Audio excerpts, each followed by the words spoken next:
Ok, entonces estamos en la semana 15. La semana pasada ya hemos empezado a ver ya lo que significa lesión intraepitelial y algunas características, sobre todo clínicas, ¿cierto? Del cuello uterino, en cómo hablamos de la nueva clasificación en LIE, ¿cierto? En lesión intraepitelial, que puede ser de alto grado o de bajo grado. En reemplazo de la antigua clasificación que era por NIC, ¿no? Que significa carcinoma intraepitelial, que ya no se utiliza, el NIC 1, NIC 2, NIC 3. Ahora ha sido reemplazado por esta clasificación de lesión intraepitelial y bajo grado, pero les había comentado que quedaba como, sobre todo como una herramienta didáctica, ¿no? Por ahí de repente es más didáctico clasificarlo en 4 estadios que solo en 2, porque de todas formas esta lesión intraepitelial de alto grado tiene más presentaciones clínicas, ¿no? Que vamos a verlas justamente hoy. Okay, buenas tardes los más chicos que están llegando. Entonces, bueno, acá dices clase 14, pero recuerda que estamos en la semana 15, ¿no? Y la próxima semana es nuestra última práctica presencial, que es nuevamente es lectura, pero más enfocado ahora a ver estos criterios de malignidad que ya pueden predecir pues un tema de cáncer de cuello uterino o una displasia, o sea, un precáncer, ¿no?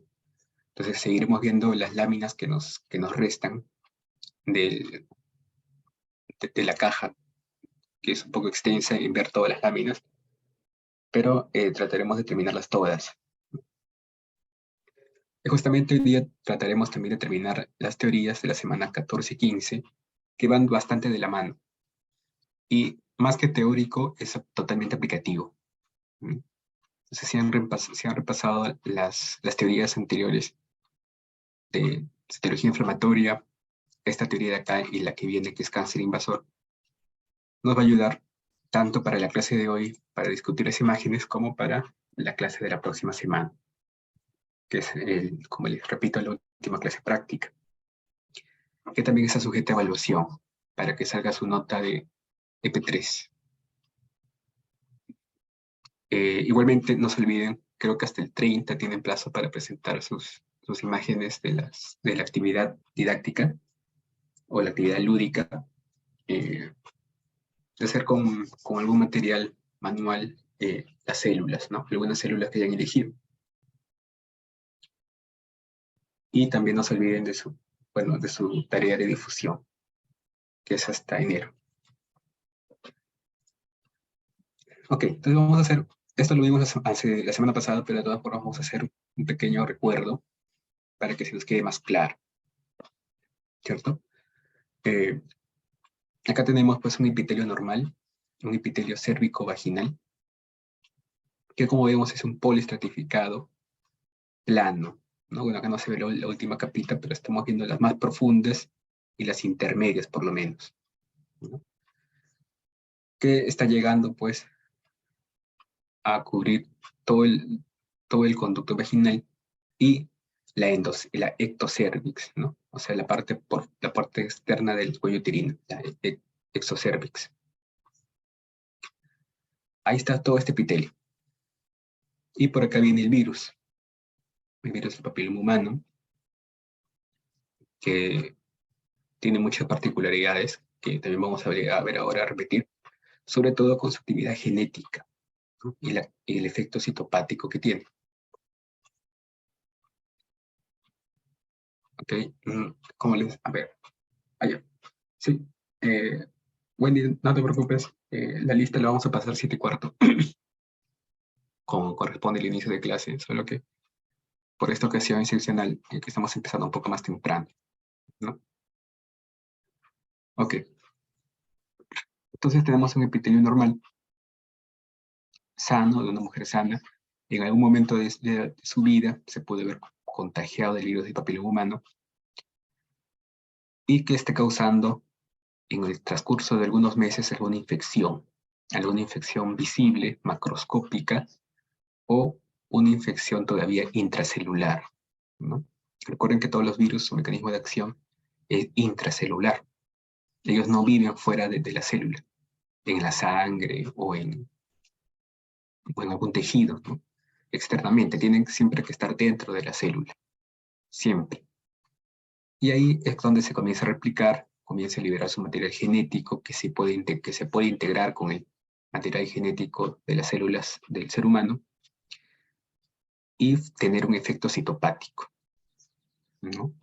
El famoso efecto citopático del virus de papiloma es el coilocito, ¿cierto? El coilocito.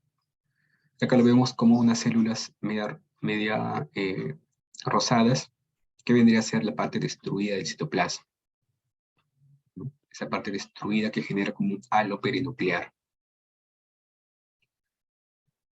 Entonces, ahí ocurre la infección por VPH.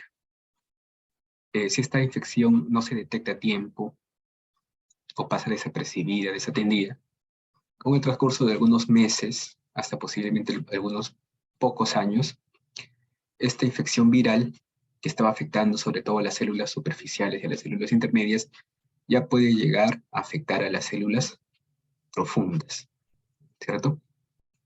Entonces ya se está comprometiendo gran parte del tejido y sobre todo se está comprometiendo las células que dan origen a las otras células.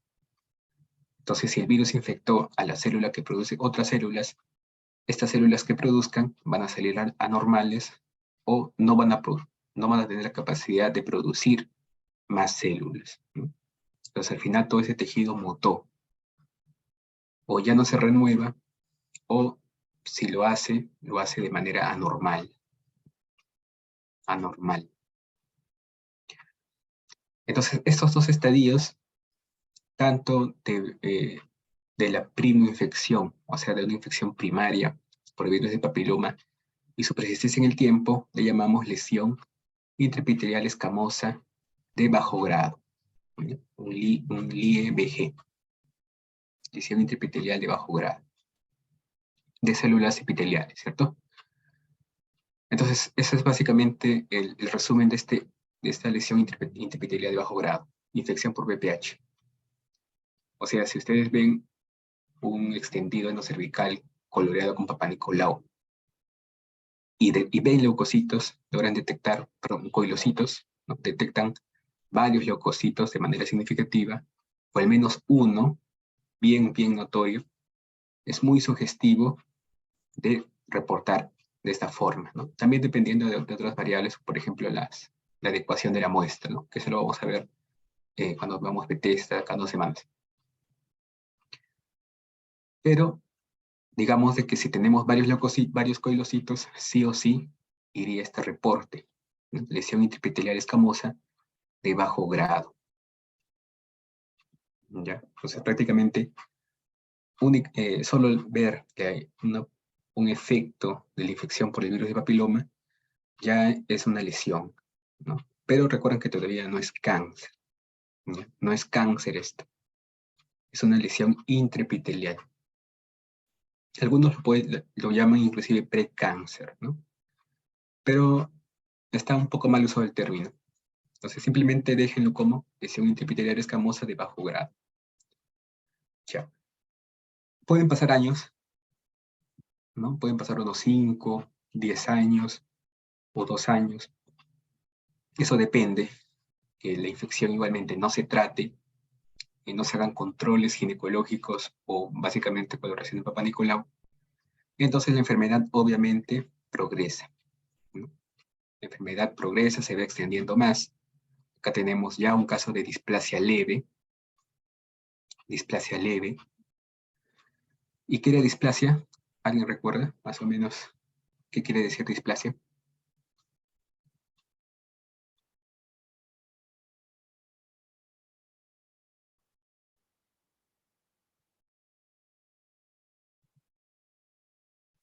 Displasia. Igual algo parecido a metaplasia. ¿Recuerdan? Profe, alteración morfológica de las células. Ya, tiene que ver, ¿no? ¿Células anormales? Claro, también tiene que ver.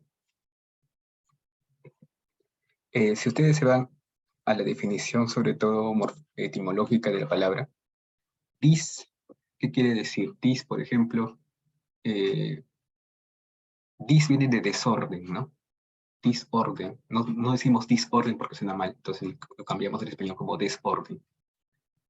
Y disorden, ¿qué significa? Que no existe orden, ¿no? O que el orden está alterado. Está alterado. O por ejemplo, discapacidad, ¿no? En el sentido antiguo, pues discapacidad es una persona que no era capaz de realizar alguna actividad de manera normal. Por ejemplo, por alguna amputación, ¿no? ¿Qué pasa si te amputan las dos piernas? Ya no puedes caminar.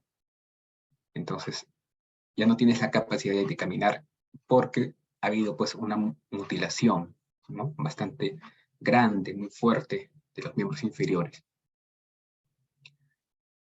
Entonces, dis tiene que ver con alteración, con un cambio anormal, y como ha mencionado Julio y Elian.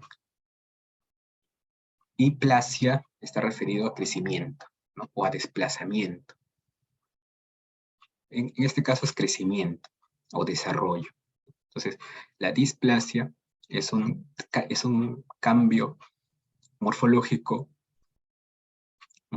celular, pero también nuclear, o sea, también genético, que da cambios, es que esos cambios son productos de alguna alteración, ¿no? Alguna alteración, en este caso producto del virus del papiloma, y que causa pues que el crecimiento de las células sea descontrolado y anormalmente, morfológicamente anormal, ¿no? Tengo una morfología muchas veces aberrante con los famosos criterios de malignidad, ¿de acuerdo? Entonces ya cuando hablamos de displasia, ahí sí nos podemos referir a precáncer. Precáncer. Entonces, displasia leve, precáncer. Y una displasia severa, esta ya sería una displasia severa, miren cómo todo el tejido absolutamente, desde lo más profundo a lo más superficial, ya tiene cambios morfológicos alterados, muy, muy alterados, genéticos y estructurales. Y ahí esa displasia severa ya adopta el nombre de carcinoma, ¿no? Ahí recién es un cáncer. Pero recuerden, es un cáncer localizado, ¿no? Digamos que está muy delimitado, como si estuviera en una especie de jaula, pero está ahí. Carcinoma in situ o displasia severa. Y displasia leve y displasia severa ya se clasifican como lesión intraepitelial escamosa de alto grado, ¿de acuerdo? Y va a haber características morfológicas muy puntuales para poder delimitar este uso de término de displasia leve o displasia severa, ¿no? La diferencia va a ser en algunos puntos bastante específicos para que ustedes puedan reportar displasia severa o displasia leve. Pero de todas formas, si no se maneja en el laboratorio ese criterio, es más simple colocar lesión intraepitelial escamosa de alto grado, ¿no? Para no complicarse.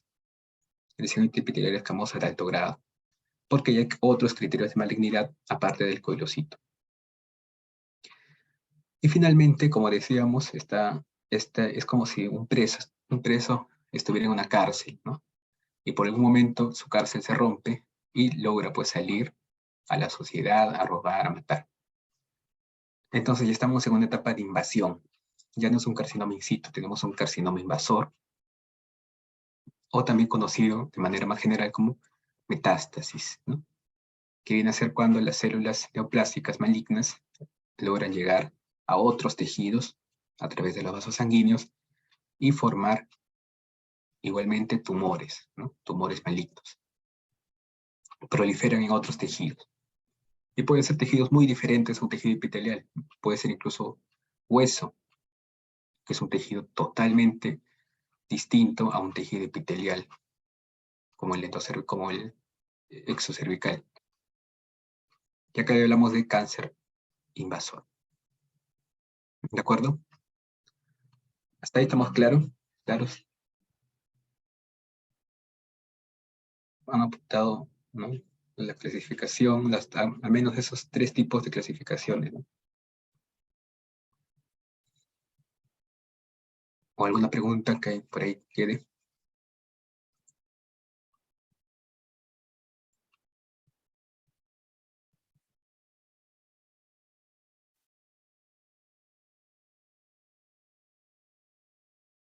Y esta es la parte, pues, macroscópica, ¿cierto? Que ya se puede, que sobre todo el ginecólogo es el que va a evaluar, ¿no? Es el que va a notar, porque visiblemente es su competencia y su formación es poder, pues, percibir esos cambios de manera macroscópica, esos cambios del epitelio, ¿no? Para decir, pues, de que es un epitelio sano o es un cuello uterino externo que tiene una posible formación de coilocitos o está infectado por el virus del papiloma humano. O en todo caso tenemos, pues, ya una progresión de la enfermedad, ¿no? Un poco más extenso, o ya tenemos una displasia, o sea, un cambio severo del tejido, un cambio severo, o leve, ¿no? Leve o severo. Ya cuando hablamos de un carcinoma, o sea, en sí ya es un cáncer, ¿no? Sí o sí es un cáncer, un nuevo tumor maligno, o de un cáncer invasor, ya que se presume, pues, que tiene una metástasis, ¿no? Pero obviamente que eso tiene que asociarse entre la evaluación morfológica con la evaluación citológica o inclusive también la histológica, ¿no? Tomar una biopsia para confirmarlo también por anatomía patológica. Entonces, al menos son 3 herramientas para tratar de descartar un caso de cáncer, ¿no? De cuello uterino. Bien, ¿hasta ahí? Sí, ¿hasta ahí claros? ¿Alguna pregunta?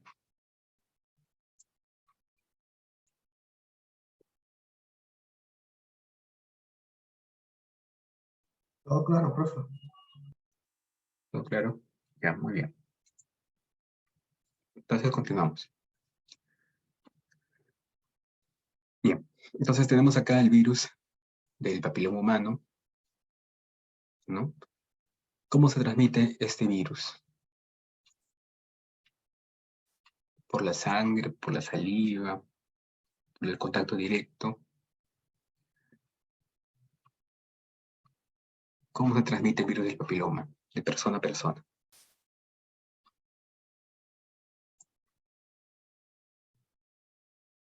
De por ahí, Janet o Lisbeth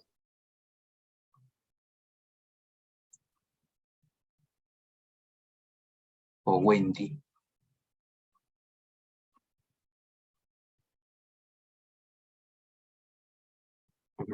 Bueno, a ver, Janet, Profesor, disculpe, por transmisión sexual. claro, ¿no? Muy bien. Básicamente es por transmisión sexual.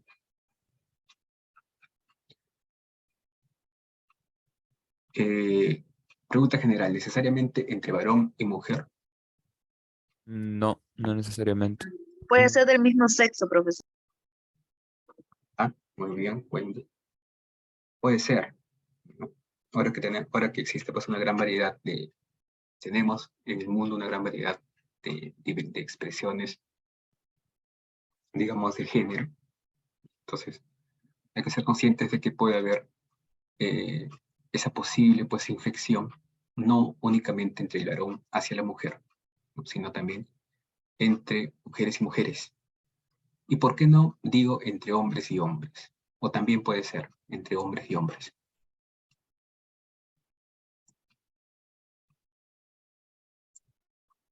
También puede ser.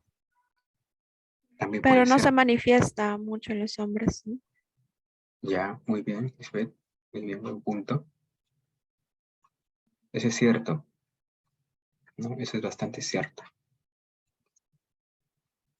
En el chat que me he dicho. Ah, ya. La lista, recuerden, la pasamos a las 7:15, 7:20 por ahí. Bien, generalmente sí se tiene la evidencia que prácticamente los hombres son los transmisores, ¿no? Del virus del papiloma humano. O sea que en el epitelio, el sistema reproductor masculino del hombre, del varón, se encuentra el virus de manera latente sin causar una infección. No estoy tan seguro por qué, de por qué ocurre así. Debe tener una explicación y podremos averiguar. Sin embargo, básicamente la historia ha dicho eso, ¿no? Que el virus en el hombre no causa enfermedad, sino es más bien que el hombre lo transmite a la mujer. Y cuando se infecta la mujer, puede desarrollar la enfermedad dependiendo si es un virus que tiene, vamos a ponerle cepa, ¿no? Una cepa de este tipo que no causa pues un cáncer, o que no puede llevar o llegar a producir un cáncer, y otras cepas, otros tipos que sí o sí, o que tienen mayor potencialidad de formar un cáncer, ¿no? Es más probable, es más probable. Entonces, la infección es de varón a mujer, generalmente. Y la mujer, bueno, lleva la enfermedad, ¿no? Y en este caso también podría haber ahora, pues, infecciones entre mujer y mujer, por otras prácticas sexuales. Y algo les dejé preguntar con respecto a eso, con respecto a... ¿cuáles son los factores de riesgo para que sea varón o mujer se contaminen o sean transportadores del virus de papiloma? ¿Qué factores de riesgo existen?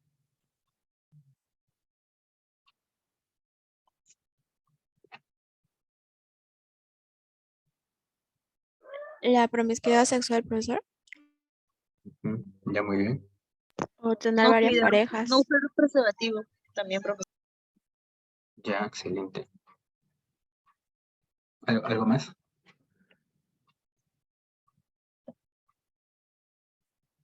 Por ahí, Maridoli, Merly, Norma, Tania. Profesor, disculpe, ¿podría ser también tener familiares que ya han sufrido ya de este cáncer? Antecedentes familiares, digamos. Puede ser, sí, puede ser en un cierto componente, pero no, su componente más fuerte es externo, no es tanto genético. ¿Sí? No es como el cáncer de mama, que sí es genético. El cuello uterino, no. Tiene que ver, sobre todo en un 95% de los casos, con contaminación o infección. Pero no se descarta. Ya, a ver, nos han mencionado el tema de promiscuidad. Sí, ¿no? Es el término epidemiológico correcto de tener muchas parejas sexuales, ¿no? Sea varón o mujer, cualquiera de los dos. Sean heterosexuales o sean homosexuales. ¿Sí? En cualquiera de los dos casos, múltiples parejas sexuales en un corto plazo de tiempo. Ese es uno de los más, de los factores de riesgo más conocidos, ¿no? ¿Por qué? Porque simplemente si un varón está infectado y tiene múltiples parejas sexuales, obviamente va a infectar a más personas, ¿no? En un año puede infectar de repente a 12, que un varón que tenga una pareja estable solo infectaría a una. Entonces, es como el tema del COVID, ¿no? Mientras más salíamos, más nos contaminábamos. En cambio, si estábamos confinados, la probabilidad de contagiarse era mucho menor, o casi nula, ¿no? Bueno, era menor, porque siempre había casos de que cualquier familia puede salir y se contamina. Algo parecido. Como número uno, diría yo, el tema del uso de preservativos. Uso de preservativos. Porque recuerden que el virus está sobre todo en las mucosas. En el caso del varón, va a estar de manera activa en el glande o en la uretra. Entonces, usando un preservativo, se contiene como barrera estructural, una barrera de contención a que el virus pueda llegar al epitelio cérvico vaginal. ¿Ok? Esos son dos factores de riesgo bastante, los más importantes para el tema de este virus. ¿Qué otras enfermedades aparte de un potencial cáncer de cuello uterino, puede originar el virus del papiloma humano. Un poco lo comentamos en la clase de citología infecciosa, no sé si recuerdan.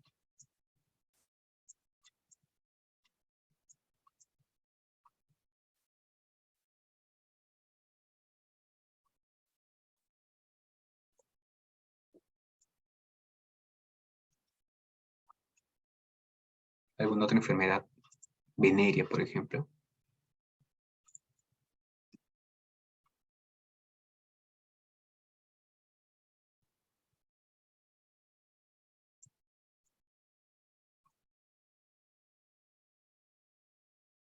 Sífilis, VIH. Allá. Claro, es cierto. Está asociado. Está asociado, más o menos, tiene una asociación, ¿sí? Más o menos significativa de tener, pues, otras coinfecciones, ¿no? Es más probable, pues, que una persona que tiene múltiples parejas sexuales y no usa preservativos se infecte de otros virus, el papilomavirus VIH o una infección bacteriana por treponema pálido, ¿no? Que causa sífilis. Y el virus del papiloma, mejor dicho, ¿qué otras enfermedades causa? O sea, por sí mismo, ¿qué otras enfermedades puede causar? Por ejemplo, podría causar neumonía o dermatitis o infección estomacal, una gastroenteritis, algo así.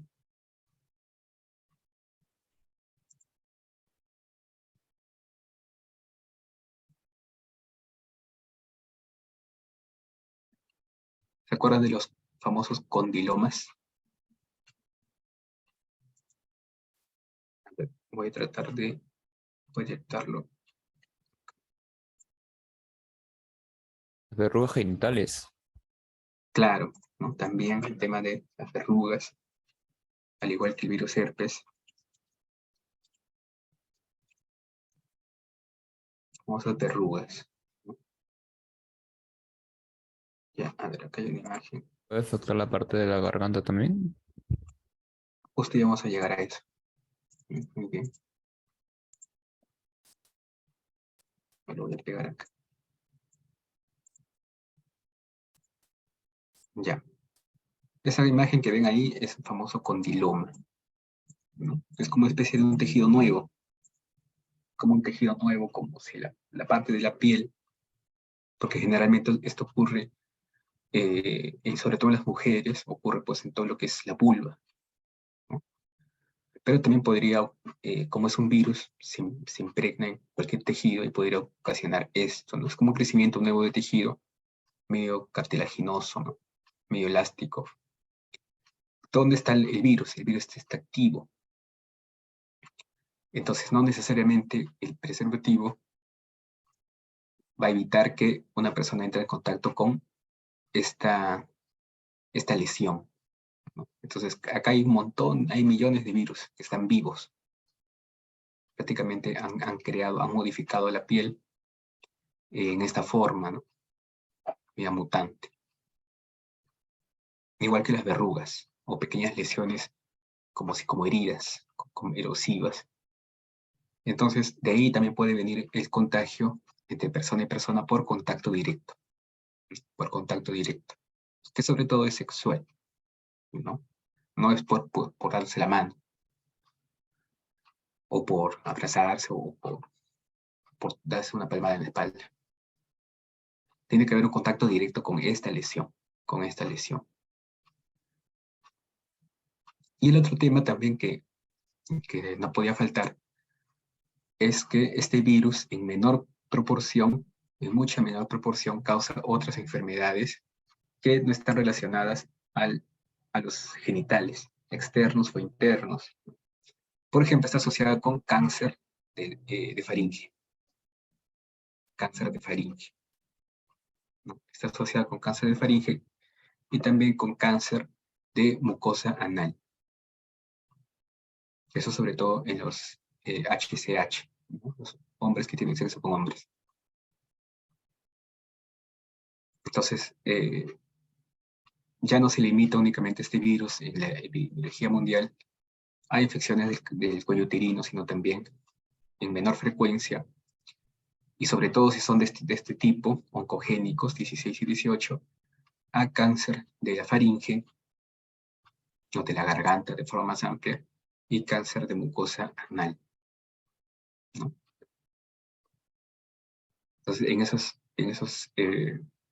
en esas muestras biológicas también se puede hacer un Papá Nicolau, porque ambos son mucosas, ambos pueden exfoliar, mucho menos que un cuello uterino, pero exfolian también, ¿no?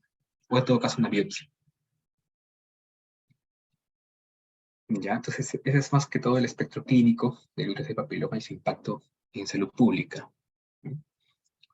Ya habíamos comentado de que existen, pues, estos de bajo riesgo, sobre todo el 6 y el 11, el 13 también por ahí, que causan, pues, sobre todo verrugas, ¿no? Estos tipos de verrugas o tipos de condilomas.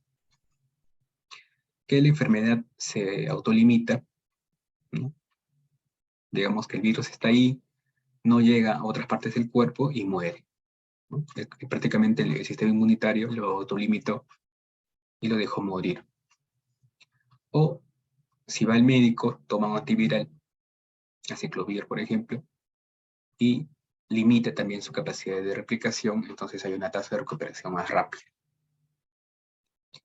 En cambio, están los otros tipos de cepas, ¿no? Entre comillas, o tipos oncogénicos del virus de papiloma, que son catalogados de alto riesgo porque se han identificado que están presentes en todas las personas, en todas las mujeres con cáncer de cuello uterino. 16 y 18 sobre todo, esos dos primariamente.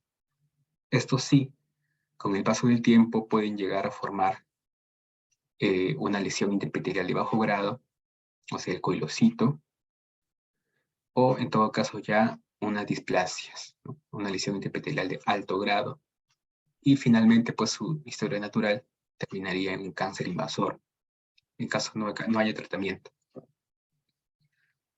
Pero esta lesión interepitelial de bajo grado sí puede tener tasa de recuperación, ¿no? O sea, la persona puede curarse, puede remitir el cáncer con diferentes tipos de terapias, ¿no? En cambio, cuando ya llega a estas etapas, ya es casi imposible, ¿no? Simplemente hay que tratar de limitar la enfermedad para que no se vaya a una metástasis y darle un pronóstico un poco más, de unos años más de vida a la persona en comparación a este.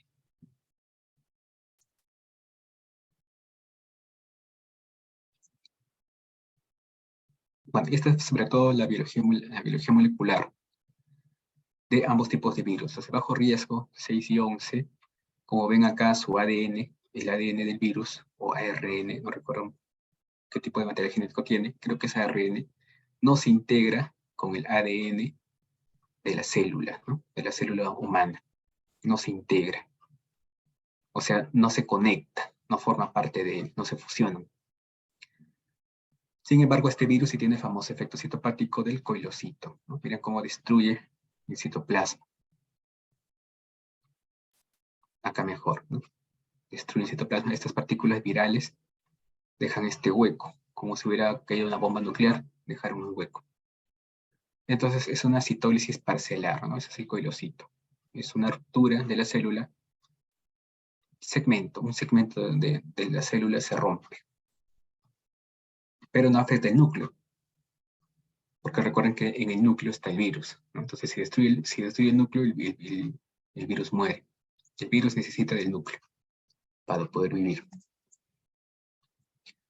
Y por el otro lado, los otros genotipos de virus de papiloma que sí son altamente riesgosos y que con mayor probabilidad pueden causar un cáncer 16 y 18, como ven, estos sí se integran, ¿no? Miren acá, esta línea de morado es el virus y estas líneas de verde es, digamos, los cromosomas humanos, ¿no? Entonces, ese sí tiene la capacidad de fusionarse con nuestras células. Y cuando se fusiona, el cambio genético, la mutación genética, puede ser más rápida y más grave. Entonces, esto ya origina, por ejemplo, lesiones intraepiteliales de alto grado, otros criterios de malignidad, invade a todo un tejido y pueden llegar a invadir otros, ¿no? Otros que no sean el tejido cérvico-vaginal o uterino. Pueden llegar, como les dije, a vejiga, estómago, huesos, músculo, etc. ¿De acuerdo? Entonces, esas son las particularidades del virus del papiloma. Muy bien, ¿hasta ahí alguna pregunta? Vamos quedando claro.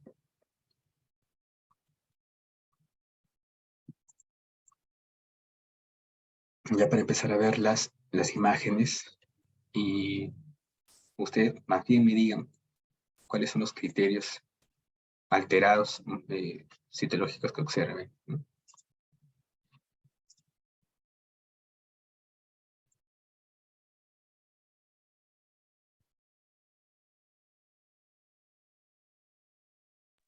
¿Una pregunta?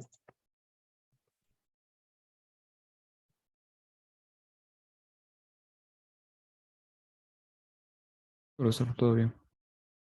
¿Todo claro? Ok, entonces continuamos. Ya. Acá hay una imagen, hay una primera imagen, donde vamos a identificar únicamente lesiones celulares, productos o caracterizadas dentro del concepto de lesión intraepitelial escamosa de bajo grado. ¿De acuerdo? Entonces, ¿qué les hace pensar de esta lámina que es una lesión intraepitelial escamosa de bajo grado? ¿Qué criterios de malignidad o criterios inflamatorios o de reparación observa? La presencia de coilocitos. Ya, ese es el más importante, ¿cierto? Ese es el más importante, lo primero que se ve y es mucho más visible. Bueno, en este caso es bastante notorio, en algunos casos no siempre va a estar así, de una forma tan obvia, pero sí llega a ser el criterio, digamos, más fácil de identificar, ¿no? La presencia del coilocito. Al menos en esta célula que vemos acá, se ve bastante bien, ¿no? Esa ruptura del citoplasma alrededor del núcleo, ¿cierto? Una ruptura. Está como que blanquecino, medio transparente. Cuando la célula original está medio anaranjada, ¿no? Medio rosada. Recuerden que ya acá, a este nivel, ya no hablamos de clasificar a las células en profundas, intermedias o superficiales. Es difícil saber si esta ha sido una célula basal o una célula superficial. Y tampoco no importa mucho. El coilocito está ahí. Bien puede ser una célula profunda o una célula intermedia superficial. Pero eso es independientemente de qué tipo de célula sea, hay una infección por el virus del papiloma humano que se manifiesta con este coilocito. Acá también se ve más o menos alrededor de estos núcleos. Y acá también un poquito. Es una célula un poco más plegada o que tiene otra característica de inflamación. Por el chat, Elena nos dice, hay binucleación, ¿no? Muy bien. El famoso criterio de malignidad, que es multinucleación. Pueden ser 2, pueden ser 3, pueden ser hasta 4, o hasta más de 5, ya cuando es algo muy, muy aberrante. Es un criterio de malignidad, pero también es un criterio de inflamación. Como criterio de inflamación puede ser máximo 2. Criterio de malignidad ya más de 2, puede ser. Pero de todas formas queda, como hemos mencionado varias veces, estos criterios citológicos muchas veces se sobrelapan, ¿no? Se superponen. No significa que la multinucleación es únicamente exclusiva de la inflamación o, o como criterio de malignidad, ¿no? Pueden ser de ambos. Pero por eso hay que ver otros criterios. Ya, ¿qué otros criterios ven? Al menos en estas 3 células, porque las demás son normales, más o menos. Polimorfos nucleares. Ya hay presencia de leucocitos, Leucocitos. ¿cierto? Polimorfos nucleares, ¿está bien?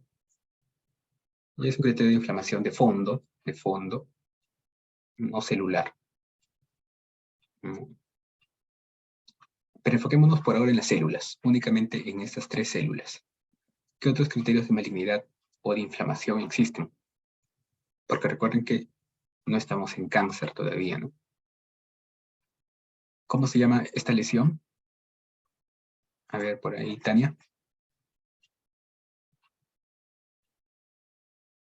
¿Te encuentras, Tania?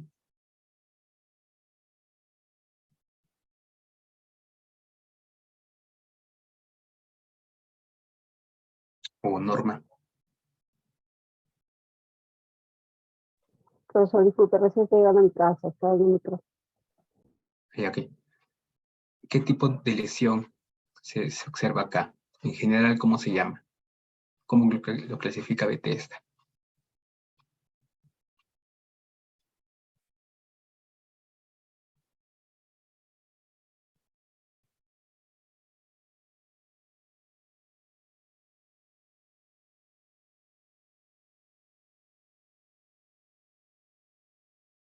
Ok, Tania. Por ahí, María de Fátima.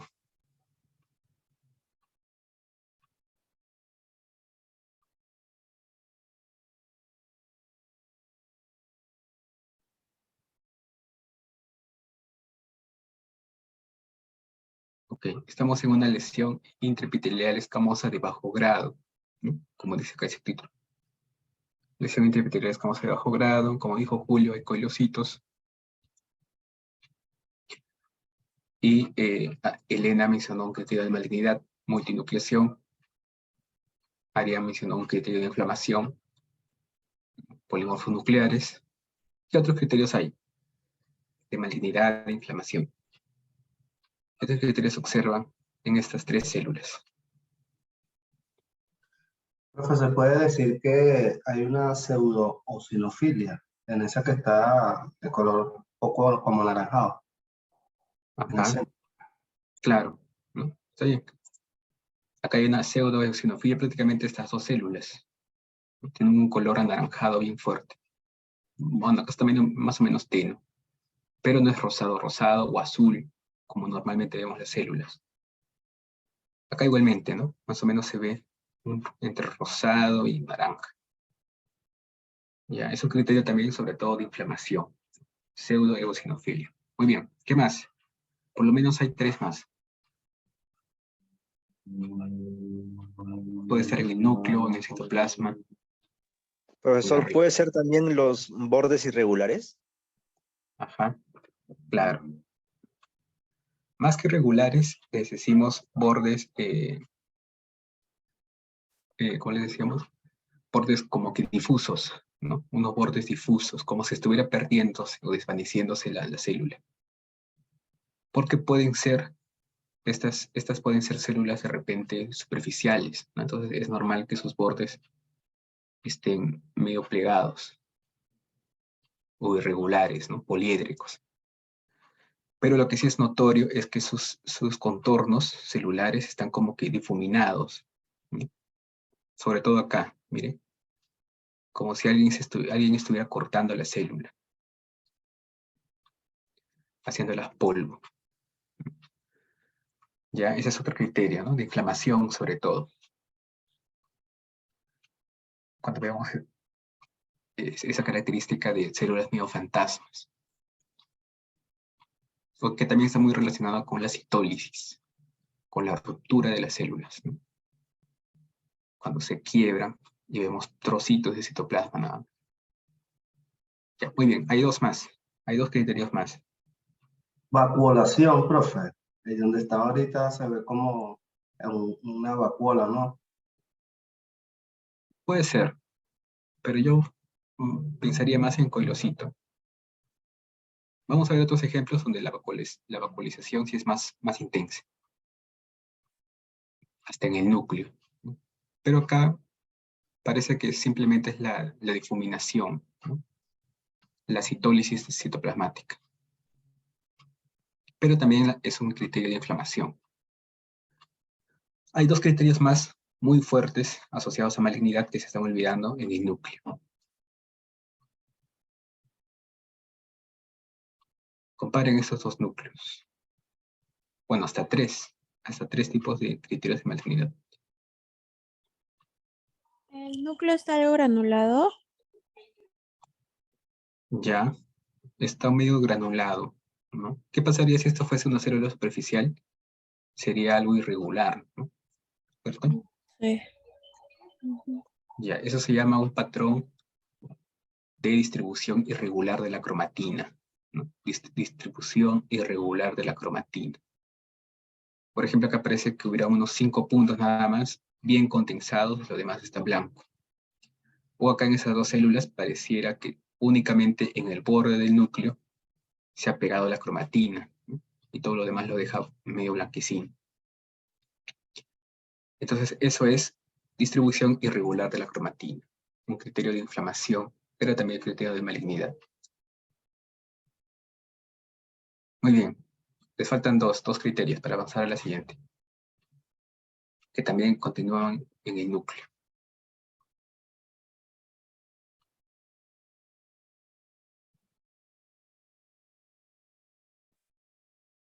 ¿Cuáles son los otros dos criterios que faltan? Los halos perinucleares. Esos serían los coilocitos, ¿no? Los coilocitos es propiamente cuando hay certeza de infección del virus de papiloma, coilocito. Pero cuando no hay certeza de virus de papiloma, halo perinuclear, ¿no? Que más está asociado a inflamación. El halo perinuclear, por ejemplo, infección por tricomonas.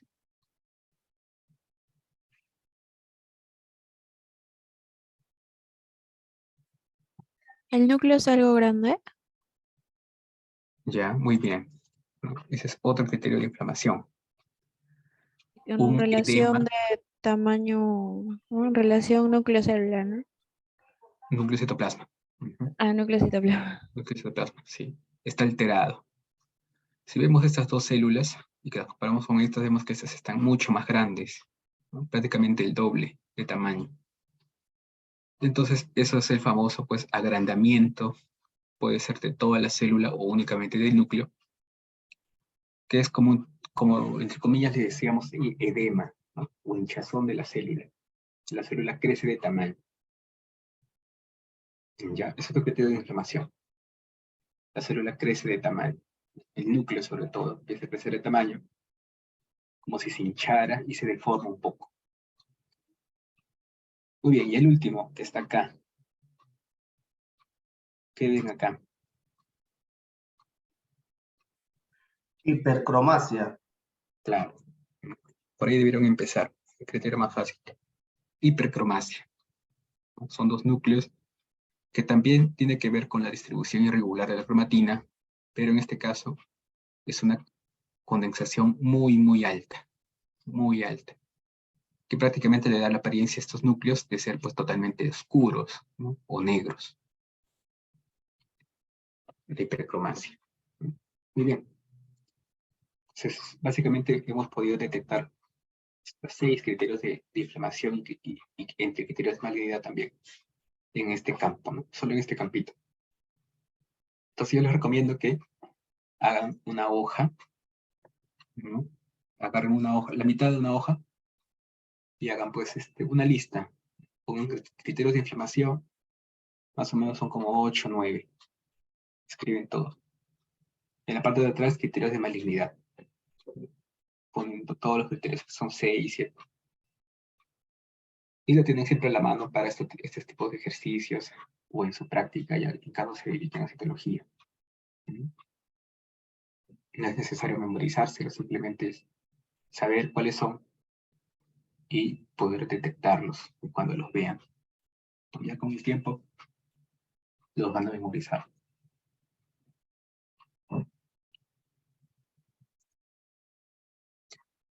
Muy bien, ahora pasamos a la imagen, una imagen citológica de una lesión intraepitelial escamosa de alto grado. Alto grado. Acá hay de referencia una célula superficial, normal, y todas las demás células tienen criterios de malignidad o criterios de inflamación. Bueno, si es alto grado, sobre todo es criterios de malignidad. Muy bien, ¿cuáles son?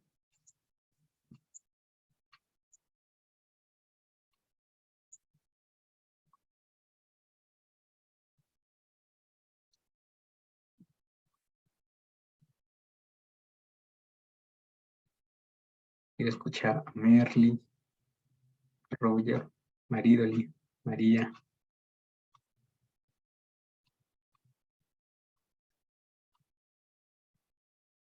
Allá, por acá Roger, en el chat, Profesor, ¿qué hipercromática. dijo? No le escuché.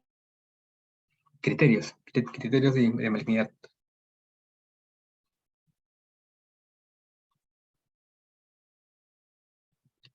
Ya, Roger ya mencionó el primero, el más obvio, hipercromasia. Todos estos núcleos totalmente oscuros, negros, como si fuera este núcleo de acá picnótico. No lo llamamos picnótico, ¿no? Porque picnótico tiene que ser chiquito. En cambio acá es distinto. Hipercromasia, ¿no? Núcleos hipercromáticos. Muy bien, ¿qué más? Las células, los núcleos de diferentes tamaños también. Excelente, ¿no? Eso tiene un término que creo que no les he mencionado. Justo lo estaba leyendo hace poco, que se llama anisocariosis, que también lo van a escuchar como anisocitosis. An significa sin, ¿no? O le falta. Iso, igualdad. Cario viene de núcleo. O sea, todos los núcleos tienen tamaños distintos, o no son iguales simplemente. Bien puede ser por tamaño o por morfología. Y lo mismo pasa con las células, ¿no? En general. Todas las células tienen diferentes tamaños. Algunas más grandes, otras más chicas. Esta es más chiquita, esta es enorme. Entonces, es un criterio, este sí es un criterio de malignidad. La anisocariosis, la anisocitosis. Muy bien. ¿Qué más?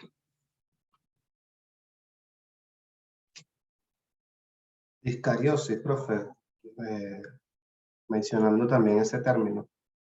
Claro, ¿no? Es un término más global. Discariosis, que viene a ser pues alteraciones en la morfología y función del núcleo, ¿no? Por ahí la hipercromasia está contenida dentro del término de discariosis. Igualmente, estos diferentes tamaños de núcleo también están dentro de discariosis. Pero lo podemos agrupar de manera global, con discariosis, y de ahí colocar qué tipos de características discarióticas se observan. Hipercromasia, distintos tamaños de núcleo. Ya, muy bien, ¿qué más? Hay todavía un par más, por lo menos.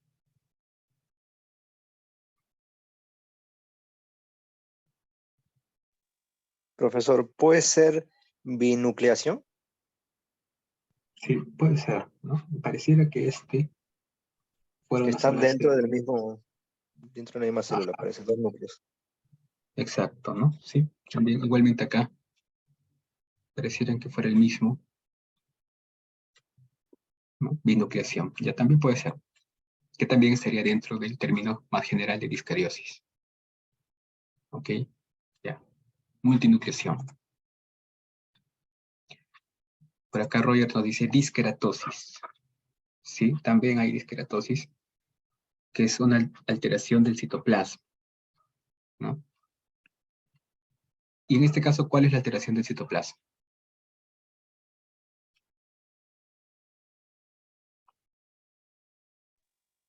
¿Cuál es la alteración del citoplasma?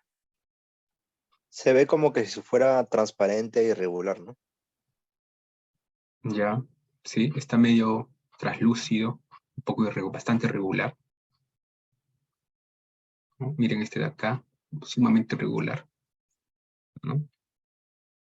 Que está bastante asociado con el concepto de anisocitosis. Ahora recuerden que disqueratosis, como dice el nombre, queratosis, que viene de queratina,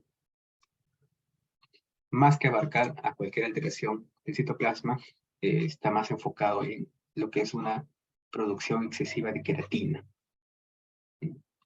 Mucha queratina, la célula se colorea naranja intenso. Entonces, el término de disqueratosis no es tan global como el de discariosis. Disqueratosis prácticamente es lo mismo que pseudoeosinofilia, más o menos. Ya, entonces en citoplasma, mencionó Víctor el tema de un citoplasma irregular, ¿no? Citoplasma irregular. Ya, es un criterio también, tanto de inflamación como de malignidad. Ahora, hay otro criterio más en el citoplasma. No sé si se dan cuenta.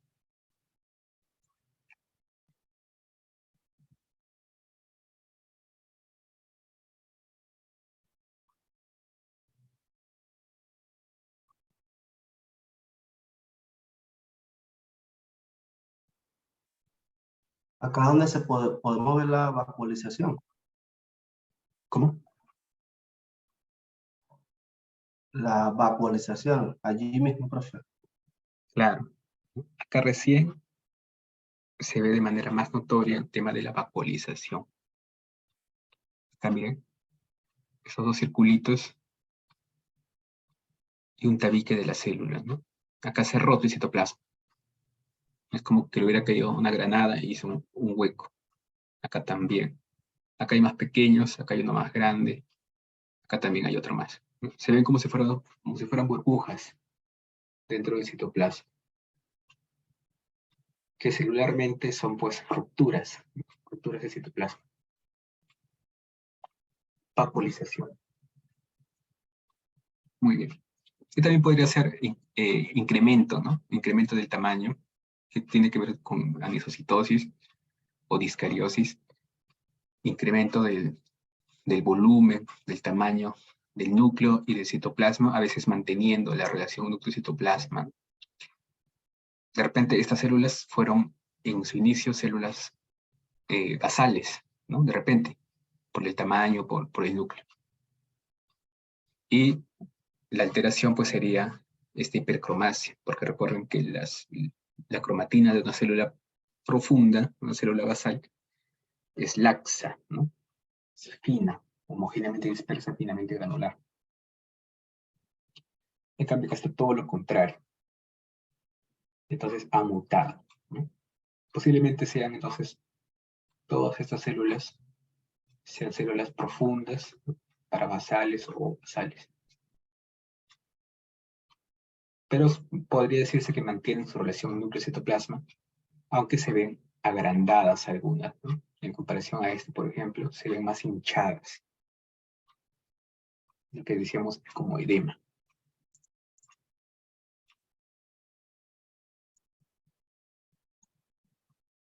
Bien. Ya, acá ya no les pongo si es lesión intersticial de bajo o alto grado, lo vamos a definir al final. ¿Qué criterios de malignidad y qué criterios de inflamación se observan en este campo? Acá hay más células inclusive. Hay polimorfonucleares. Ya es un criterio de inflamación de fondo, leucocitos polimorfonucleares.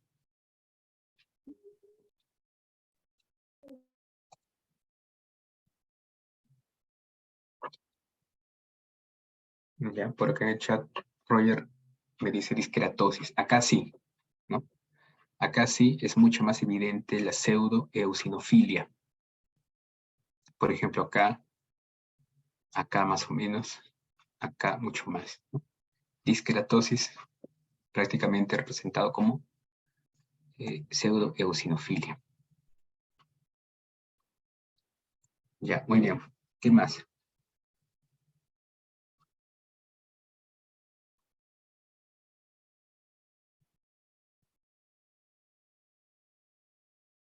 Esqueratosis, leucocitos, Hipercromasia. hipercromasia, muy bien. En la mayoría de células. Bordes irregulares. Ajá, también. Bordes muy irregulares, muy difusos. Este sobre todo. Este también. Es como si su citoplasma estuviera desvaneciéndose, ¿no? Y quedara núcleo nomás. Acá miren este de acá. Y estos dos sobre todo. Alargados, alargados. Como si alguien estuviera estirando. En forma de uso, casi. Anisocariosis, muy bien. Diferentes tamaños de núcleo. ¿Qué más? Miren este núcleo, por ejemplo. Este de acá. Y compárenlo con este. O con este.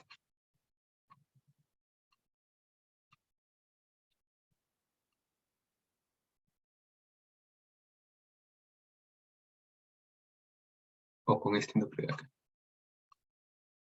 ¿Qué más? ¿Qué otros criterios de inflamación ven en el núcleo o en el citoplasma?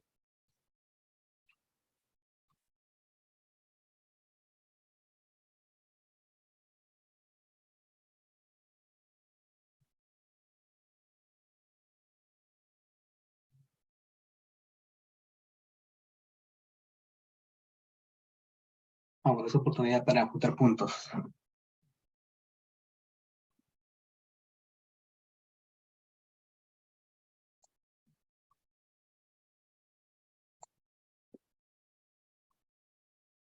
Ya has mencionado discariosis, disqueratosis, anisocariosis, leucocitos, bordes del citoplasma irregular o difuminado.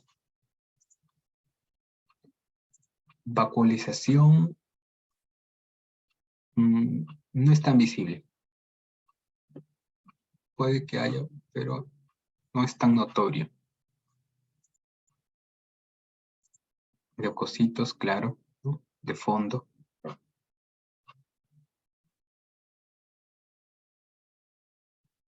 ¿Qué más?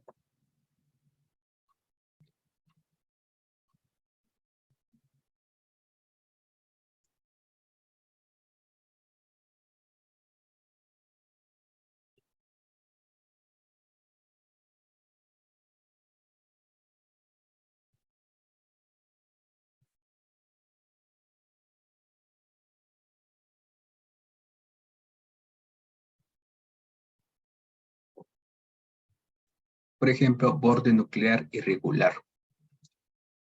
Miren, este sobre todo. Parece como un corazón, ¿sí o no? Borde nuclear irregular. Este sobre todo. Parece como si le estuvieran saliendo cachitos. Muy, muy irregular. Este también. Profesor, disculpe, dijo este borde nuclear irregular. Claro. Ujú.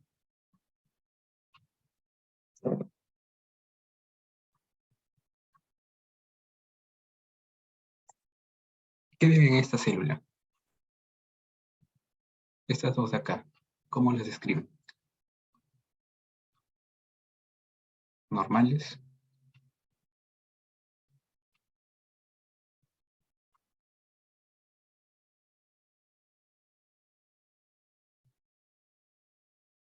¿Puede ser normales, profesor?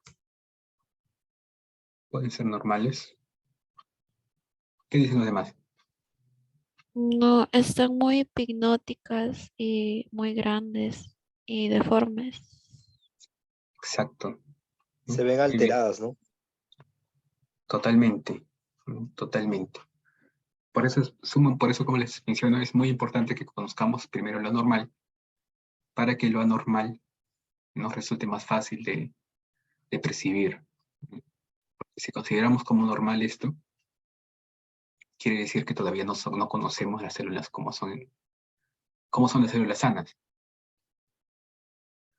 Pues definitivamente son células que tienen anormalidades. Muchas anormalidades. Este núcleo no es normal que tenga esta forma. Todo núcleo generalmente es redondo, pero acá lo vemos alargado. Grande e hipercromático. Entonces, ninguna célula normal, basal, parabasal, intermedia, profunda, tiene este núcleo, ¿cierto? Ninguno. Entonces ya es un criterio de malignidad. Núcleos irregulares, aumentados de tamaño, hipercromáticos. Muy aumentados de tamaño. Ajá, hipercromasia.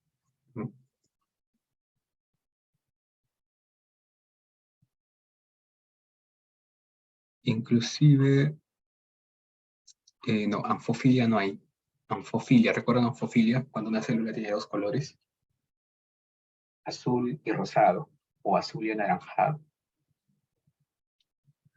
Pero acá no veo mucho. Anisocitosis también. Hay células de varios tipos de tamaños. Estas son un poco más grandes, estas más chiquitas. Y estas más grandes las que están acá.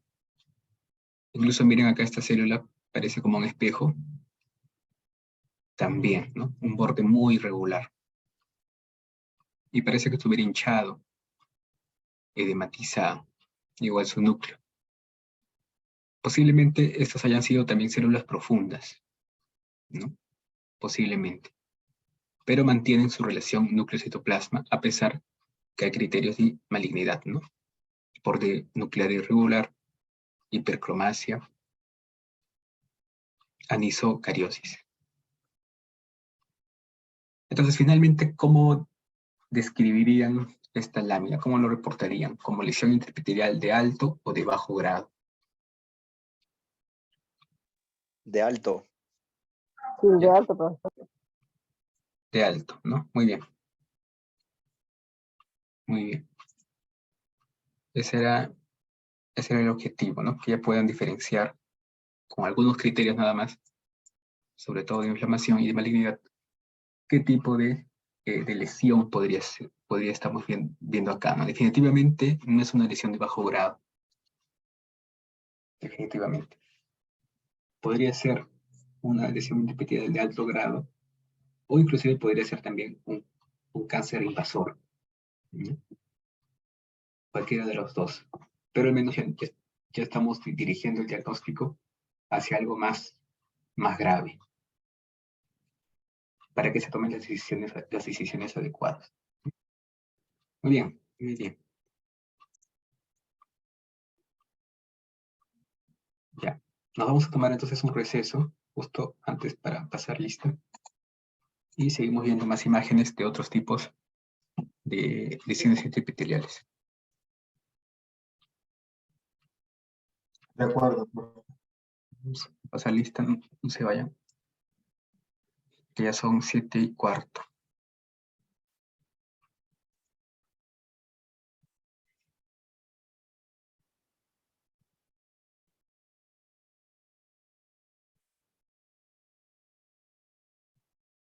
Ya, Adriano Bazán. Sí está. Sí, profesor, presente. Sí. Barrio Nuevo también está. Campos también está. Cervantes está. Choquehuanca está. Cruz, Franco Cruz. Raúl Ingaruca. Presente. Ok. Raúl está. Javier está. Julián está. Presente, Mari- Julián. Ajá, ya te anoté. Marino se encuentra. Marino, María. Yajaira está. Jordan Meneses. Presente. Ok. Yuriber llegó. Ya, Julio sí está. Merly sí está. Ricardo Ramírez.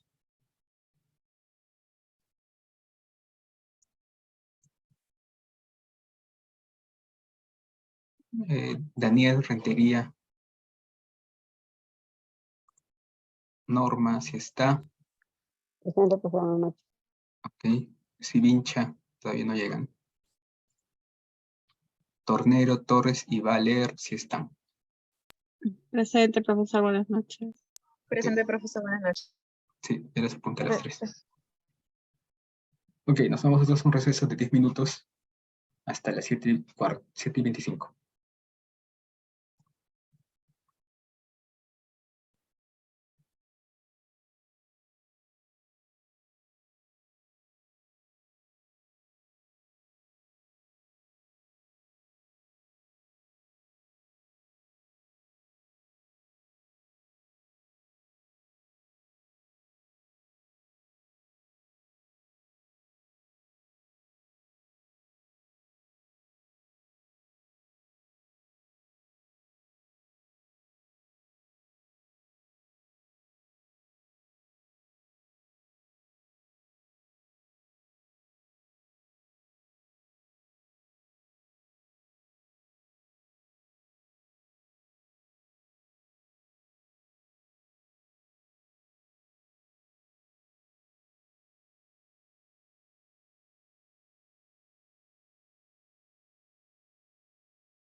Muy bien, continuamos.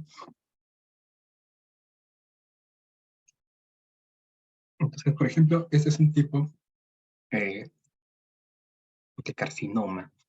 Cuando hablamos de carcinoma, recuerden que estamos en lo que corresponde a lesión intraepitelial de alto grado, ¿no? Todavía sigue siendo de alto grado.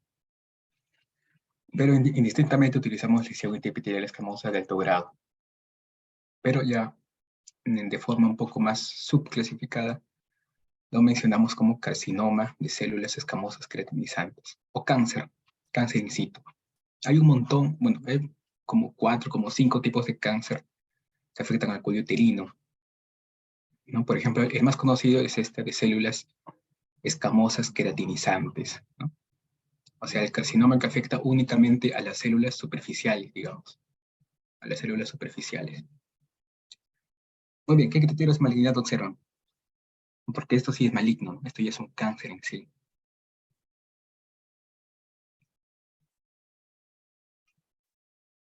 ¿Qué criterios de malignidad observan? Por ahí, Julio. Eosinofilia. Ya, puede ser, ¿no? Una pseudoesinofilia. Hipercromasia. Ese es el más notorio, el más importante, hipercromasia. ¿Qué más? Por ahí Daniel, Jordan, Raúl, Yuriber.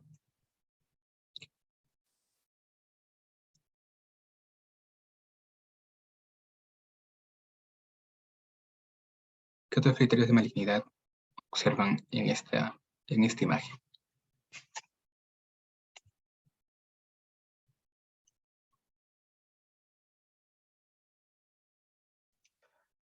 Anisocariosis, profe. ¿Verdad? Ajá, claro, también.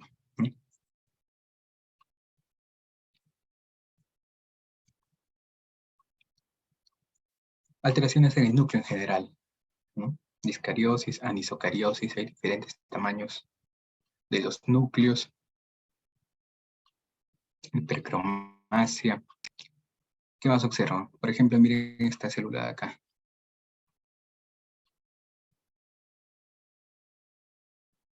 Esto es una cariolisis.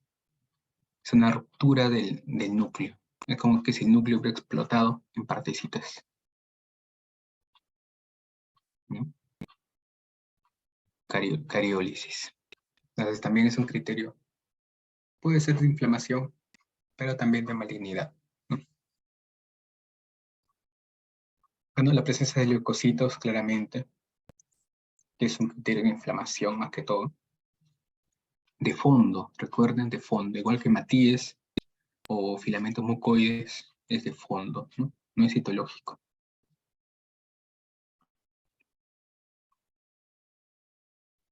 ¿Qué otros criterios observan? Los contornos están imprecisos, ¿no, profe? Los contornos del citoplasma o del núcleo. Del citoplasma. Del citoplasma. Sí, puede ser, ¿no? Está sobre todo medio casi nulos, ¿no? Como si se hubieran lisado. Acá casi es núcleo nada más. Todo lo demás es citoplasma. Acá hay una marcada pseudosinofilia. Acá parecen que todo el citoplasma se hubiera juntado. Entonces, hay una alteración muy fuerte, ¿no? En el citoplasma. Acá está como que lisándose también, está desapareciendo. Ese citoplasma de acá, y en los demás prácticamente es nulo o está medio alargado, como si estuviera estirado. ¿Okay? Entonces son también irregularidades del citoplasma. ¿Qué más? Hay, por ejemplo, irregularidad en el borde nuclear. No se olviden, borde nuclear. Bastante irregular, de diferentes tamaños. Por acá este tiene una distribución irregular de cromatina. Este de acá, este de acá, este de acá. Están también parece edematizados, ¿no? Hinchados, en comparación a este que está medio entre picnótico, más o menos.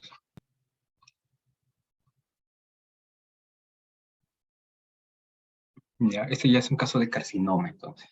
Carcinoma. En el caso de carcinoma vamos a ver que las células se presentan así, medio alargadas. ¿Ya? Es una característica casi propia de los carcinomas y sobre todo el carcinoma invasor, cuando la célula se alarga, como queriendo llegar, como queriendo alcanzar más sitios, ¿no? Queriendo invadir. Entonces la célula se alarga.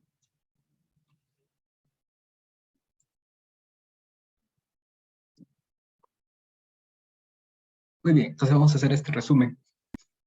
Ya como hemos hecho el pre-ejercicio, con esto va a ser más fácil. Volvemos a ver entonces lesiones intraepiteliales escamosas de bajo grado.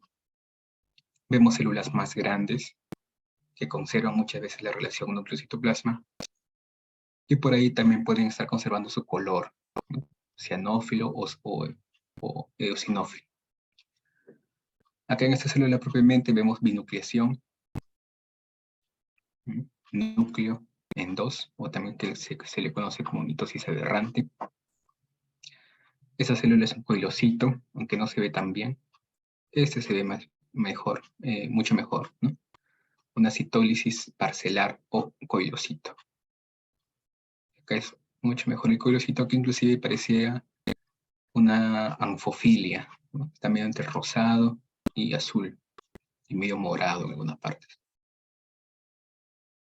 A los perinucleares, este de acá, con reforzamiento. Acá hay un halo perinuclear en este núcleo, que tiene una distribución de cromatina irregular. Acá igualmente cariólisis, el núcleo destruido, y solo está el citoplasma, con pseudo-eosinofilia. Acá también un núcleo irregular, parece como un frijol, con distribución irregular de la cromatina. Acá igualmente, este puede haber sido una célula superficial normal, solo que se ha roto. De repente era más grande y se ha ido rompiendo desde afuera hacia adentro, y quedó solo esta partecita.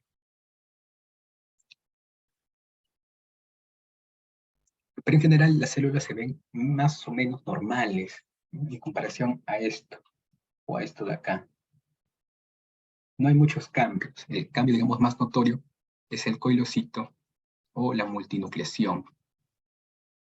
Los demás parecieran que fueran criterios de inflamación o criterios de reparación, lo que sobrepesa. Pero como ya sabemos, una lesión intraepitelial de bajo grado se caracteriza por la presencia de coilocito, ¿no? Coilocito. Infección por virus de papiloma. Acá, por ejemplo, ya vemos otros criterios. ¿Cómo lo califican? ¿Lesión intraepitelial de bajo grado o de alto grado? Así a simple vista. Yo creo que alto grado. Alto grado.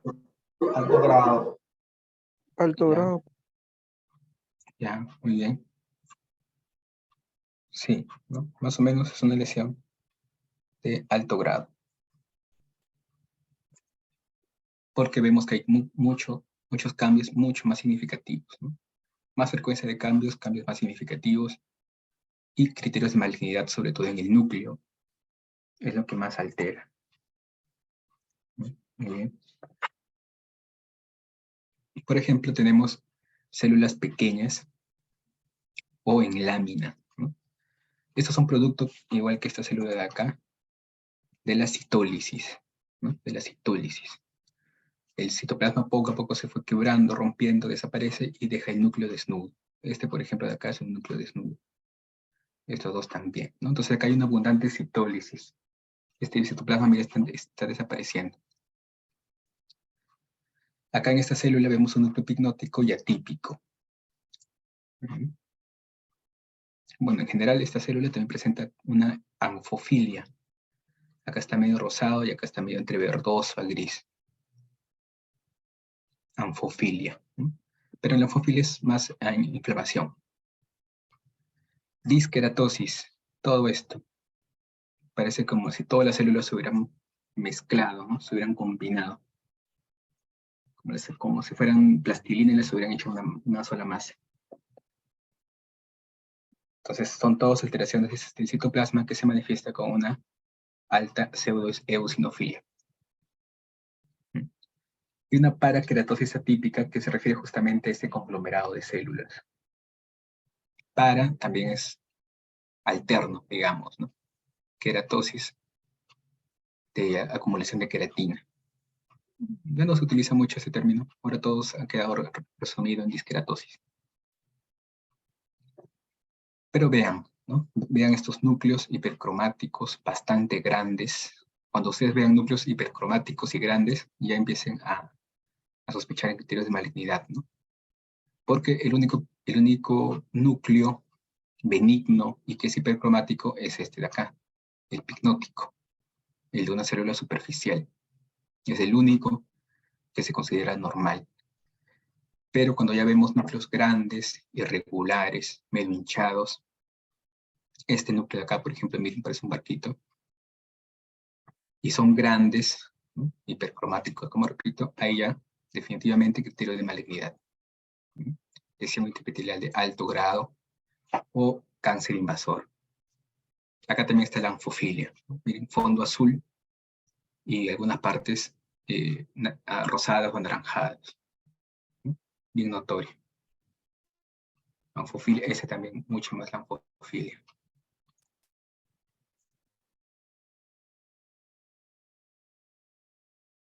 ¿Qué ven acá? A primera vista, es una lesión intraepitelial de alto grado. ¿Por qué? Así con un solo término o con un par de términos.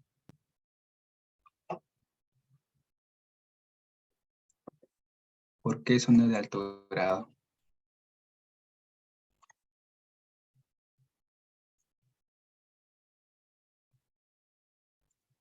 Porque la estructura de las células son distintas.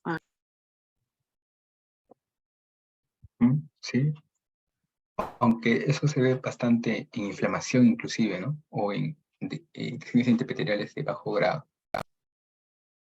Las alteraciones de las células en general. Entonces, siendo más específicos, ¿qué está muchísimo más alterado? Puede ser los núcleos. Claro, no son los núcleos. Son. Sí, son los núcleos que cada están de diferente tamaño y algunos no tienen núcleos, están destruidos.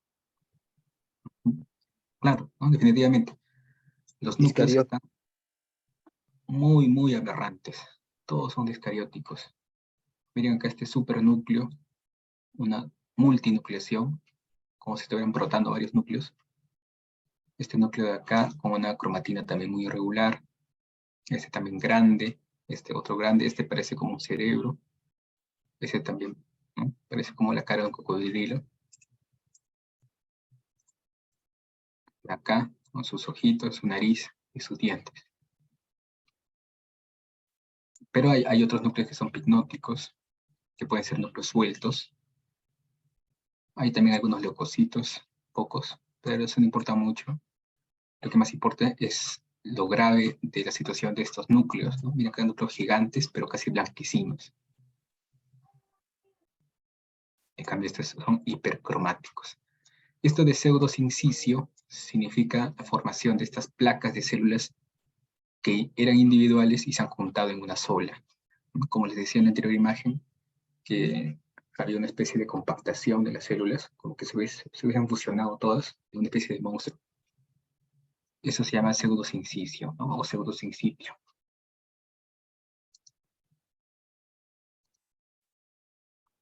¿Ok? Entonces, eso es lo primero que tienen que identificar cuando ya identifiquen lesiones intraepiteliales de alto grado. El núcleo. Los núcleos muy, muy aberrantes, en cromatina, en tamaño, en color, ¿no? Bueno, cromatina, color. Acá, miren, en este caso vemos un fondo relativamente limpio. Hay leucocitos, pero no son leucocitos pues, que estén tapando las células. Y sobre todo se dice limpio cuando no hay hematíes. ¿Ya? Cuando no hay hematíes, se dice que es limpio. Se dice un fondo sucio cuando hay hematíes, muchos hematíes, o cuando hay también demasiados leucocitos que tapan a las células, ¿no? Las tapan prácticamente. Pero miren acá, este fondo relativamente limpio, vemos, sí, bastantes leucocitos, pero hay espacios muy, muy vacíos. Y vemos, encontramos algunas células aisladas e inmaduras. Con pérdida de relación núcleo-citoplasma. Entonces, estas 4 células de acá podrían ser, eso sí, podrían ser células parabasales, ¿no? O basales, mejor dicho. Acá sí recién podríamos ver células basales, ¿no? Recién, bien, creo que es el primer caso de que vemos células parabasales, o basales en una lámina. Y comparen el tamaño con los leucocitos, ¿no? Igualmente no se llegan a comparar en absoluto el núcleo y el tamaño. Pero acá nos hace pensar algunos criterios de malignidad en esta cromatina, ¿no? Cromatina sumamente irregular, con distribución irregular, más sobre todo este, que parece que acá como una media luna que se ha formado de cromatina, ¿no? Se ha condensado únicamente ahí, acá ni hablar, ¿no? Prácticamente el núcleo está hipercromático totalmente, y acá más o menos parece un núcleo normal, ¿no? Homogéneamente disperso, finamente granular. En este caso hay una pérdida de relación núcleo-citoplasma porque está ocurriendo una citólisis. ¿Sí? ¿Sí lo ven? El citoplasma se está rompiendo, ¿no? Está fragmentándose. Entonces ya no se conserva la relación núcleo-citoplasma, que también es un criterio de malignidad. O sea, el núcleo está creciendo nada más, núcleo. Pero el citoplasma no. En inflamación decíamos de que cuando no hay pérdida de relación núcleo-citoplasma, era simplemente una inflamación, ¿no? Ambos crecen a la par. Pero cuando solo está creciendo el núcleo y citoplasma no, o está desapareciendo, y hablamos ya de posiblemente un criterio de malignidad, ¿no? Sospechamos más de un criterio de malignidad. Todo lo demás leucocitos. Bien, en este campo.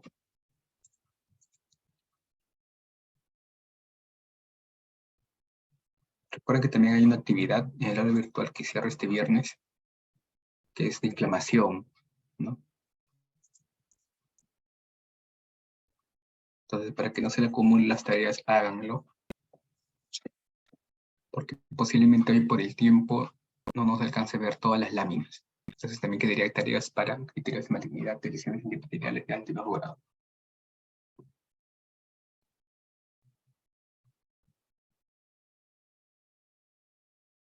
Bueno, lo primero es leucocitos, ¿no?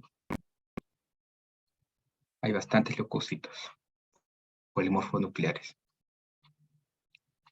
¿Qué más hay? Binucleación, profe, allí no está. Binucleación, ¿no? Este de acá, bien notorio. Este también pareciera que tuviera una mitosis aberrante. Ha formado como una especie de chelo, ¿no? Esas guitarras parecen guitarras de piso. ¿Qué más? ¿Qué más hay en las células?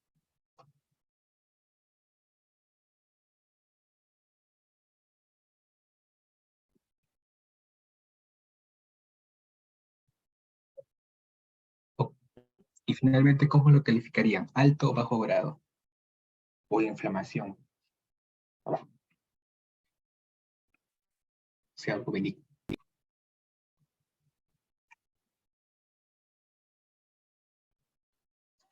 De inflamación, profe. Bajo grado. Ya, inflamación es 1. O sea, inflamación no es una lesión intraepitelial, ¿no? No es una lesión intraepitelial, es una inflamación, algo pasajero. Lo segundo es una lesión intraepitelial de bajo grado, y lo tercero es una lesión intraepitelial de alto grado. Como dice Julio, es una lesión intraepitelial de bajo grado. Muy bien, es de bajo grado, sí o sí. Bajo grado. Muy bien, Merly también. ¿Por qué? ¿Qué les hace pensar que es de bajo grado? Porque no tiene muchos criterios de malignidad ni de, más que todo eso de malignidad, ¿no? Ya, puede ser una opción, aunque sea un poco subjetivo, ¿no? De repente no vemos todos los campos, solo estamos viendo uno, de repente en otro campo hay más criterios, sabemos. Pero si solo nos fijamos a este campo, sí podríamos decir que no hay muchos criterios de malignidad, ¿no? Imaginando que todos los demás campos estén igual. Presencia de leucocitos no nos dice tanto también, es muy subjetivo la presencia de leucocitos para tratar de especificar alto y bajo grado. Yuribert dice que no se observa tan patológico, ¿no? Esa es una apreciación pues también bastante general, ¿cierto? No es tan aberrante como esto. Los cambios son bastante visibles. Ya. Hay algo más fuerte que nos lleva a pensar una lesión intraepitelial de bajo grado. La presencia de coilocitos, profe, como que está a las 9. ¿Esto? Sí, el de arriba. A las 10. Sí.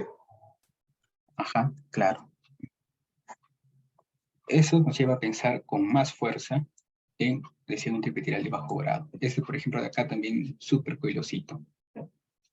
Si se fijan bien, todo este es el halo perinuclear. Acá también, coilocito. Ya. Coilocito. Muy bien, ¿qué más? ¿Qué más observan? Profesor, una consulta. Sí. Entonces, cada vez que sea un coilocito, va a ser de bajo grado. Generalmente sí. Generalmente sí. Porque el coilocito Okay. se llega a formar en los primeros días o semanas de la infección por el virus de papiloma, ¿no? Ya cuando pasa tiempo, ya no forman coilocitos. O sea, en una lesión de alto grado, ya generalmente no se ven leucocitos. Coilocitos, perdón. Ya no se ven coilocitos. O sea, es un efecto que solo se ven en cuando la infección es reciente. Ya, profe. Por ejemplo, acá vemos una pequeña vacuola, vacuolización citoplasmática, que como les decía, es destrucción del citoplasma, ¿no? No es la vacuola como tienen las plantas que almacenan agua, por ejemplo. Acá es que se ha destruido esta parte del citoplasma. Por ejemplo, es una célula casi normal, ¿no? Una intermedia. Una superficial, también casi normal. Y lo demás, bueno, no se ve tanta irregularidad en el núcleo con excepción de esta, y de esta, y de este. Bueno, estas tres sí tienen, bueno, esta también. Sí se ve irregularidad. Ya, muy bien. Ya, entonces vean la gran diferencia. Algunas normales, acá, algunas normales, pero ¿cómo lo califican? Alto o bajo grado.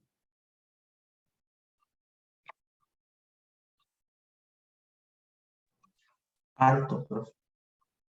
Ya, Julio dice alto. ¿Alguien más? Alto también dice Yuriber. Sí, profe, alto. Alto, profe. Ok. Alto. Creo que todos concuerdan que es alto, ¿no?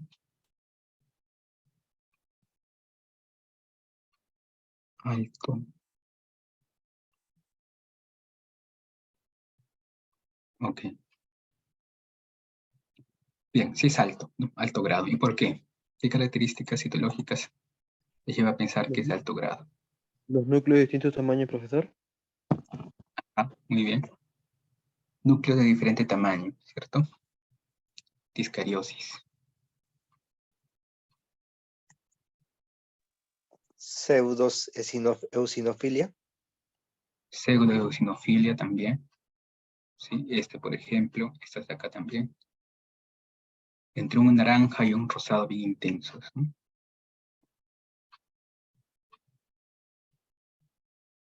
Anisocitosis, ¿no, profe? Claro. El tema de anisocitosis también. Diferentes tamaños de las células. También Tamaños. anisocariocitosis. Claro, ¿no? Anisocariocitosis. Tamaños también de los núcleos varían bastante. La citólisis también está presente. Citólisis. Muy bien.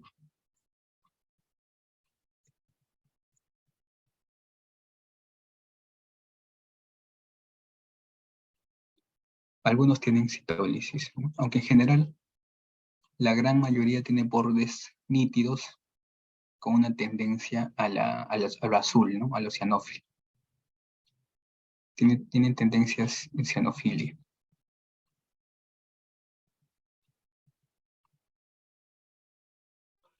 También hay hipercromasia. Claro, hipercromasia. También creo que hay tienen bordes halos perinucleares. Ajá, pareciera, ¿no? De acá, la que está acá, y también la que está acá. Sí, ajá. El centro, más o menos, tienen halos perinucleares, ¿no? Muy bien.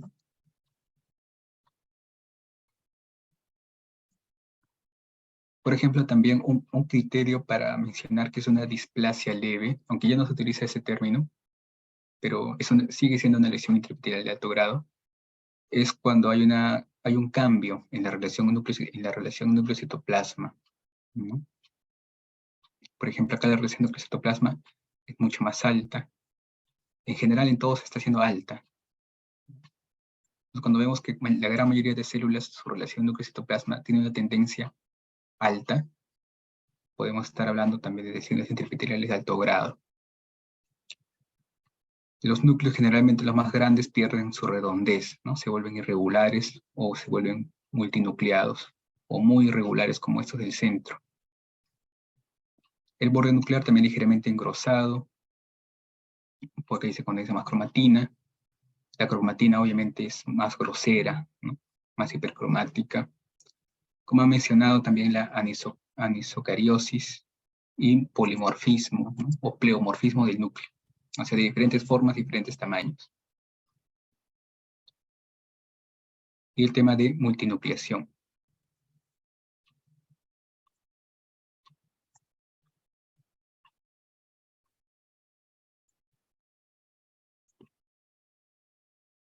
Acá.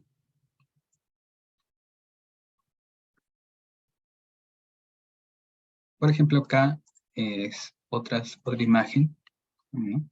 Donde vemos también características un poco particulares que se van repitiendo. Acá tenemos una célula sumamente grande con un halo perinuclear y un núcleo casi hipercromático, ¿no?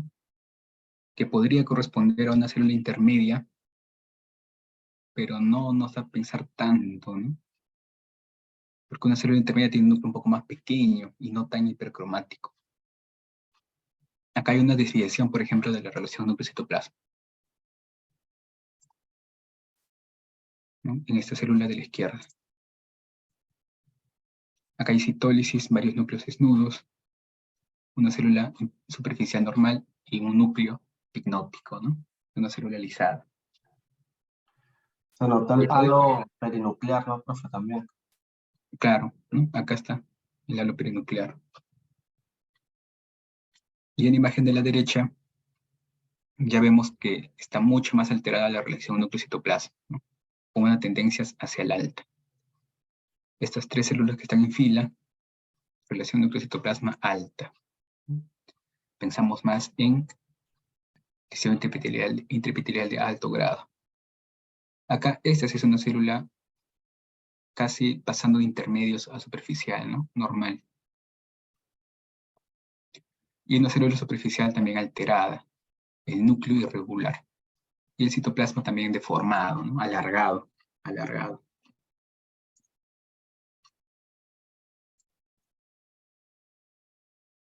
Y acá, incidiendo más, ¿no? En la anisocariosis, en la discariosis en general. Todos los núcleos de diferentes tamaños o de diferentes formas. Discariosis, por ejemplo. Distribución irregular de la cromatina, una cromatina acá bastante irregular, entre medio madura y medio, una cromatina intermedia, entre maduro y maduro, ¿no? Con una tendencia también a hacer hipercromasia, otra que están más claritas, acá medio transparentes, y formando un pseudosincicio, ¿no? Como si se hubieran todos, las células se hubieran juntado en una sola. Pseudosincicio. Y también, obviamente, la anisocitosis. Células grandes, células más pequeñas, grandes, intermedias, monstruosas, con citólisis también, cómo se va fragmentando el núcleo. Citoplasma, perdón.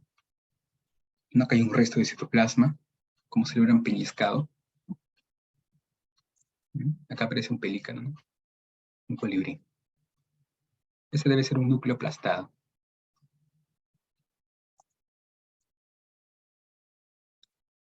Y acá es regalado, ¿no? ¿Qué es? Bajo o alto grado. Sepa el examen. Ojo, por los coilocitos. Exacto. Sitios binucleares. Bajo grado. Exacto. Muy bien. Definitivamente bajo grado. Hay muchas células normales, pero sobresalen los coilocitos. Coilocito, anfofilia, este de acá. Anfofilia. Multinucleación. Así pongan en el examen, profesor. Claro, puede venir, ¿no? Puede venir.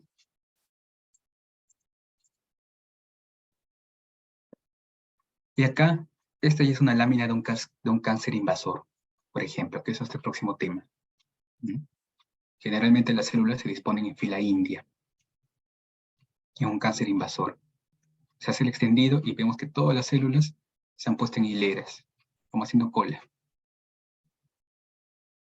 Miren estas células con el núcleo roto, ¿no? El núcleo fragmentado, como si su núcleo hubiera explotado en pedacitos. Acá también, esta de acá. Estas dos también de acá. Y acá sí vamos a ver en otras imágenes campos sucios, que se llama diatesis tumoral. Cuando hay muchos hematíes, muchos leucocitos, citoplasmas rotos. ¿Ok? Pero eso lo vemos en la siguiente hora. Muy bien, ahora sí, con su permiso, vamos a tomar